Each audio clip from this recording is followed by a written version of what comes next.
publié hier un communiqué, vous êtes mis d'accord. Ce qui ressort de ce communiqué, c'est, vous souhaitez bien sûr, comme tout le monde, que le championnat national puisse reprendre rapidement, mais vous souhaitez que ça reprenne, avec du public? On souhaite que ça reprenne d'abord dans une forme d'équité, et la forme d'équité, effectivement, serait qu'il y ait du public dans les stades. Maintenant, on n'est pas suffisamment naïf pour ne pas savoir que ça risque d'être difficile au tout début pour pouvoir terminer dans le temps qui nous est imparti, c'est-à-dire dans un premier temps jusqu'au 30 juin. Tous les clubs de national sont sur la même longueur d'onde? Aujourd'hui, tous les clubs de National 1 sont sur la même longueur d'onde. Oui, nous espérons que les clubs de National 2 et de National 3 nous rejoignent également.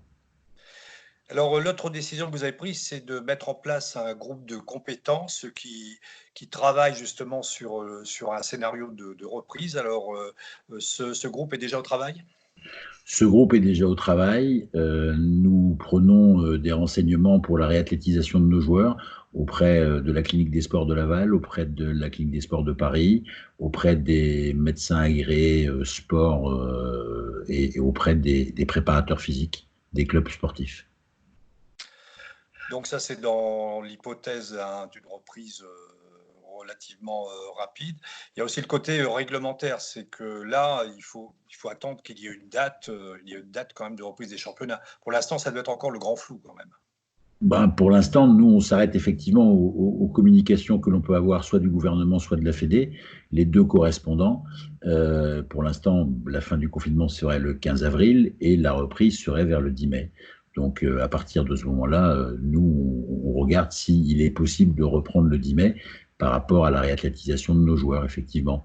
Maintenant, également, on pense que le confinement ne s'arrêtera malheureusement pas le 15 avril. Ça, c'est autre chose. Alors, dans le cas d'une reprise, donc toujours pour revenir sur le fait que vous souhaitez que ça ne se passe pas à huis clos, je crois que votre groupe va travailler un petit peu, sur les modalités de matchs dans ce cas-là, disputés en sortie de crise. Donc vous contactez un petit peu toutes les professions qui seraient concernées? Tout à fait. On contacte, d'abord, il faudra qu'on se mette d'accord avec les préfectures pour savoir s'ils sont capables d'accepter le voyage d'un groupe d'une trentaine de personnes d'une région à une autre. Également de voir si les caristes seront capables de nous transporter ou la SNCF. Et également de savoir si les hôteliers seront capables de nous accueillir dans des conditions sanitaires suffisamment importantes pour ne mettre personne en danger. Alors vous êtes également, président de club, hein, de l'USLD. Je suppose que vous êtes en contact avec, votre staff et vos joueurs. Bah, quel est le moral des troupes dans une période, aussi bizarre?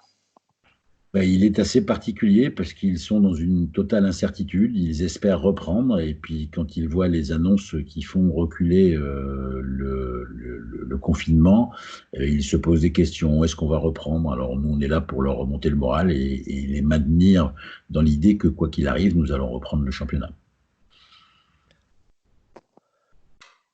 Bien, bah, écoutez, je pense que c'est bon,